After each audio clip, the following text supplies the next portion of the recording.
If you're looking to grow your business, make more sales, or get noticed, then this is the video for you. I'm going to be covering the key strategies that we've used to help advertise and promote our business for free in 2021. And the best thing is that these methods work for businesses that are already established, businesses that are just starting, and everyone in the middle. So let's jump right into this video. Now, a very quick introduction to me. My name's Ross Welch, and I currently own 3 businesses.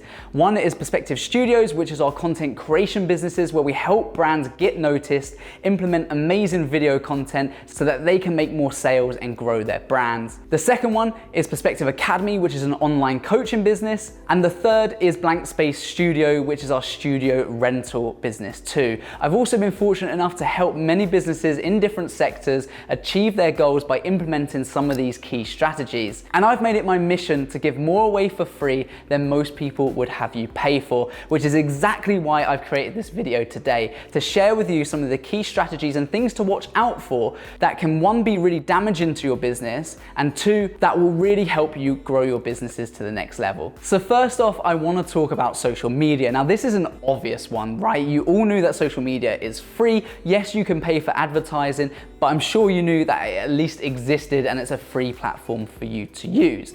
Now, what we see commonly is people just using the platforms wrong or not really understanding fully how it works for their particular target audience. Now, I am obviously in a service-based industry, so we provide services to other businesses or to consumers. If you're in a product business, it will work similar, but there will be subtle differences that I'm going to explain throughout this video. So, one of the first things that we see people doing is not having relevant, engaging content on their pages. So Instagram and Facebook particularly are the 2 most important platforms that you need to be involved in right now, no matter what business that you're currently in.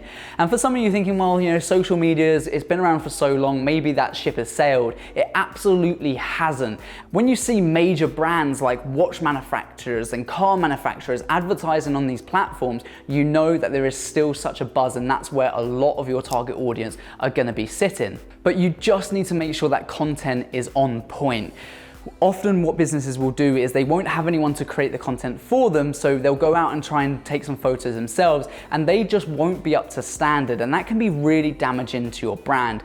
High quality or good content will build trust between you and your customer or your potential customer, but when you post something that's poor quality, it's only going to associate that with an air of discomfort. It's not going to be as appealing as some of your competitors who are posting really nice things. Now, your mobile phone can obviously do a good job at doing this, but try to invest a little bit of time to learn how to use your phone properly, watch some YouTube videos on how to take a good photo, so at least you're going to have some fundamentals there, which perhaps some of your other competitors won't have. As you can see through our Instagram page, we go with this 3-grid system to make it really appealing, so that when we send any potential clients through to our Instagram page, or when we're doing outreach and we connect with them on Instagram, the first thing they see is a nice portfolio looking piece, something that really shows our strong brand and some of the businesses that we work for.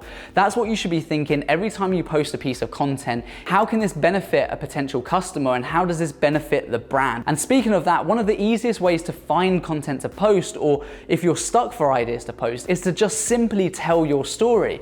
If you're in a cupcake making business, tell your audience why you decided to start this business. What made you passionate about that? What are you doing differently to other businesses? And really let your own personality shine through on that page. Now, the other thing that businesses don't do, because they often get stuck for content ideas, is post regularly. All of these platforms want your audience to spend as much time on that platform as they possibly can do.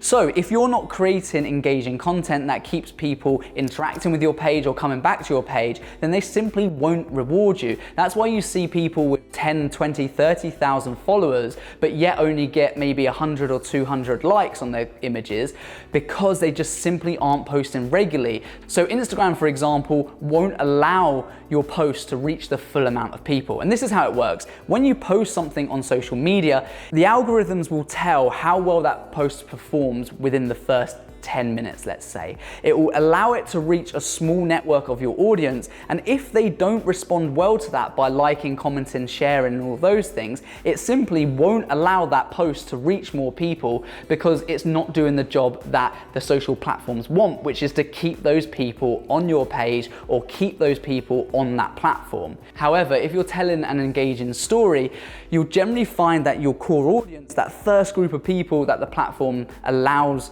to see your post, they'll start commenting and interacting with that. And as a perk, what the platform will do is allow that to reach a next wider audience to see how that fares, and then continues going and going, which is why some pages have viral posts that reach thousands of likes when a lot of their content only reaches a very small amount in comparison to their actual page. So it's important for you to have an understanding of how that works, so that when you're creating content, you can really think about this and keep it in mind.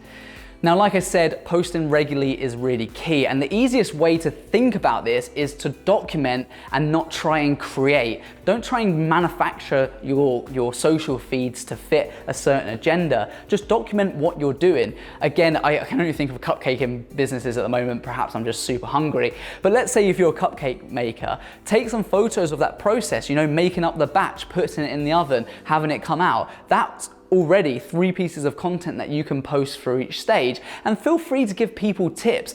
Don't get it wrong, people are always going to go and try and do things themselves, and when they can't, then they'll come back to you, or perhaps they'll still want to buy your services anyway, as well as giving it a go themselves for fun. So don't be afraid about giving away valuable information, because that will really help your audience connect better with you, and it will make those posts a lot more meaningful. And for those people but in a service-based industry, it works exactly the same. Instead of telling that story of how the cake is being made, you can tell your story about what your business actually does. So in a filmmaking sense for prospective studios, we would document things like the storyboarding process, the actual filming, and then the post-production, and then the finished article. So those things are really, really key to tell how your business works, and that will naturally generate some interest within your business and help it grow organically. Now, while we're talking about stories in particular, Instagram stories and Facebook stories are so important to your business growth. And now, because they're only online for a 24-hour period, these can be a little bit more ad hoc. They don't need to be as professionally filmed or created as some of your main feed posts that you would see on your Instagram or Facebook page.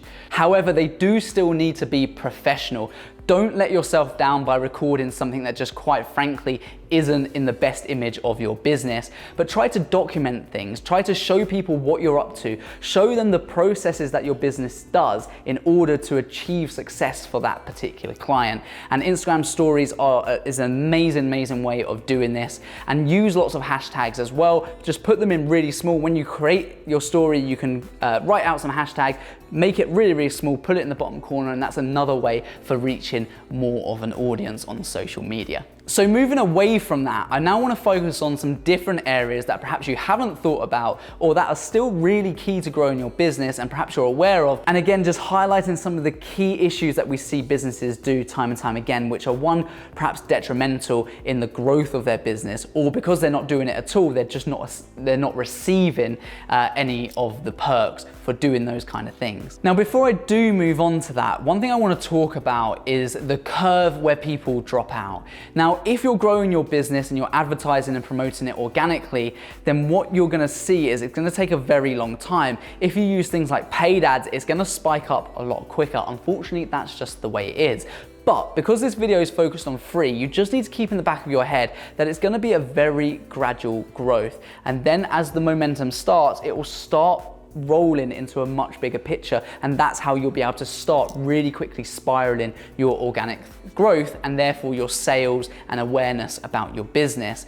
That does just take time, and for most people it's quite slow, so they simply just give up here before it has the opportunity to start to really spiral. We found that with this YouTube channel. It took us a long time to get 100 subscribers, and before we knew it, we're at just over 1,000, and in the last couple of days we've welcomed 30 more people into into our community. Whereas at the start, it took forever to get 30 people. And that's just because we're starting to get a bit of momentum. So if you are enjoying this content, please join those people. Please join our community and hit the subscribe button. Leave a comment and let us know your thoughts at the end of this video. Anything that you found has worked particularly well or something I haven't covered and you want to learn more about, I reply to absolutely everyone. So please do make sure you hit that button, leave a like and a comment, and I look forward to hearing from you. So next up, I want to talk about collaborations and swap strategies that you can use in order to promote and advertise your business.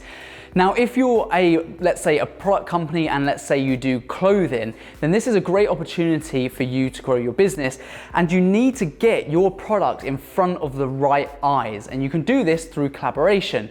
Now, I'm not talking about using social media influencers with hundreds of thousands, if not millions of followers, because they're going to charge you money.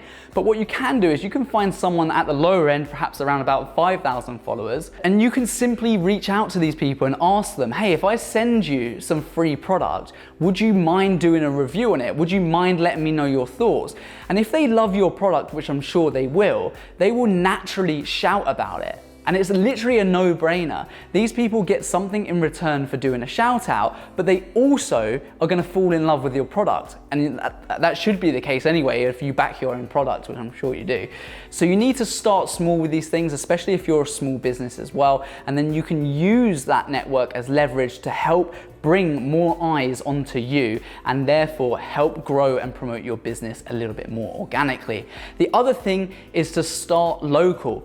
Local businesses love helping other local businesses, and that's a perfect setup. So again, you can go around to local businesses in your area if you're a service-based or even a product-based, and you can talk to them about what opportunities have you got for some kind of swap or some kind of collaboration, and think about what opportunities you could be faced with there. So for instance, if you're a filmmaker or you're in the creative industry, let's say you're a web designer, okay? What can you do to generate more promotion for your business? Well, you might come to someone like us and you might say, hey Ross, I've noticed your website isn't that great. Can I create you a free website? But in return, I would like you to film some content that I can use on my social media to promote my business. That's a good swap strategy example. And you can do this in many ways. There's 1,000,001 examples that I can give you, but you just really need to spend some time sitting down and thinking about what opportunities for collaborations do you have within your local area and what opportunities do they look like. Now, I know we've experienced some tough times, but things are looking better, especially in the UK. So events will be starting to return some kind of normality, and events are a perfect way for you to promote your business. There's lots of event fairs that you can exhibit at for free, and you can go along and at least network with those people. Don't forget, you can attend these events for free. You don't need to have a stand, and you can talk to people on the stand about, hey, can I provide you with this? Would you be interested in having a chat after the show about doing X, Y, Z? And they're really good opportunities for you to collaborate with more people to organically promote and grow your business. When we think of promotion and advertising, we always think of TV adverts, print media, magazine articles, adverts, those kind of things. But in the 21st century, in 2021 specifically, these key strategies are really ones that really provide solid relationships. So when you spend the effort doing all the things that I tell you today and go out and actively do this, you'll be building relationships. And that's so much stronger than just posting an advert online. Yes, it takes longer, but you've got a better relationship with that person, and then you can look to grow your business with them at the same time. Now, I've got two final notes on this video, and number one is networking. Unfortunately, a lot of people don't go to networking events because they really struggle to step outside their comfort zone. If you're not stepping outside your comfort zone, then your business just simply isn't growing. And as a business owner, you need to be aware of that and need to put yourself in uncomfortable situations. However, they don't always have to be these kind of very cliquey networking meetings where you sit down in a group of people and you talk about yourself for a minute, and those very kind of cult-like environments, they don't have to be like that. Networking can happen anywhere. Perhaps you're going to a friend's house, or you're going to some kind of event, or you're doing some kind of hobby. Let's say you're wakeboarding, for instance, or you're skiing. There's a perfect opportunity for you to meet like-minded people, and just always think about what opportunities are there within those networks. I'll often be at a party and I'll be speaking to people to find out what they do, find out more about them, asking questions, and then it would come to light that they're actually a decision maker in a key business. So I think that that could be a great opportunity for me to help them achieve their goals. So I'd naturally start that conversation about, like, you know, could you see this working for your business? Is this something you would be interested in having a chat about? And use those opportunities to network. It doesn't always have to be in this formal sense. So my advice to you is to try and make yourself as busy as possible, doing as many things as you can. And those things can include, you know, sports, hobbies, interests, but actively pushing yourself out your comfort zone to be busy. And when you're doing these things, is to continue trying to be outside your comfort zone by talking to people. It always feels weird to go up to someone you've never met before and just say, hey, how you doing? I've seen you here before, you know, what you're up to, and just start those conversations. But you don't know, that person could be your most valuable client that you just haven't met yet. Two other methods that are really good for networking is, number one is LinkedIn. Now, LinkedIn doesn't work like Facebook, where you would only connect with people that you actively know. LinkedIn is designed to be a networking platform. So you just need to search for people who you think would be great businesses to talk to collaborate with, to sell your services to in one way or another, and then actually just connect with those people, connect with thousands of those people so that they're in your domain. And then every time you post an update about how well your business is doing, whether it's cupcakes or it's filming or web design or anything like that, they have a chance at seeing that post. And therefore, what generally happens over a period of time, people will come out the woodwork and they'll get in contact with you and they'll say, hey Ross, I've seen lots of your posts recently. We're currently looking at options into video. Would you mind, you know, providing us with a quote for this or something like that? And again, everything I've spoken to you about today are all things that we are still doing within our business right now. We don't spend a lot of money in advertising because these core methods work really, really well.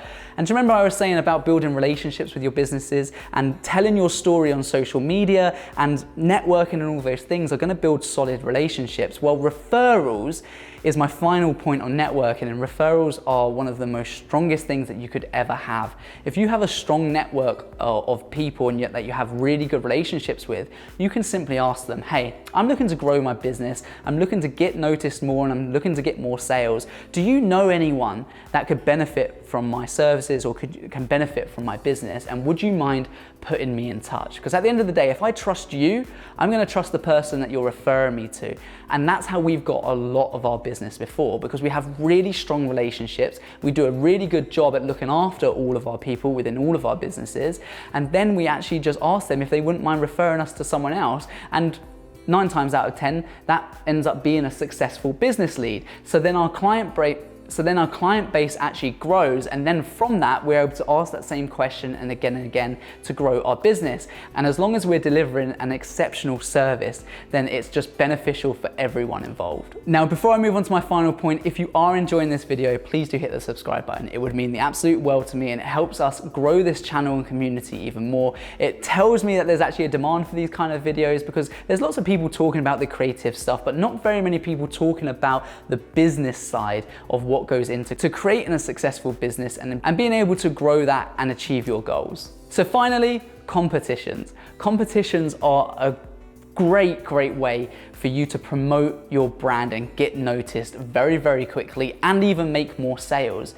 So yes, I guess there's an element of cost involved in this. If you're a product company, you're normally going to give something away for free, or if you're a service-based, again, you might give away some of your services for free, or you might offer a discount. But what you can do is you can use things like Trustpilot or Facebook reviews or Google reviews, and you can ask your existing client base, if you've got them, or if they're new, it doesn't matter about that. And I've got one bonus tip for you guys who are just starting out at the end of this video as well. But if you do have an existing client base, you can ask them to leave you a review, and you will select a winner at random to win XYZ, you know?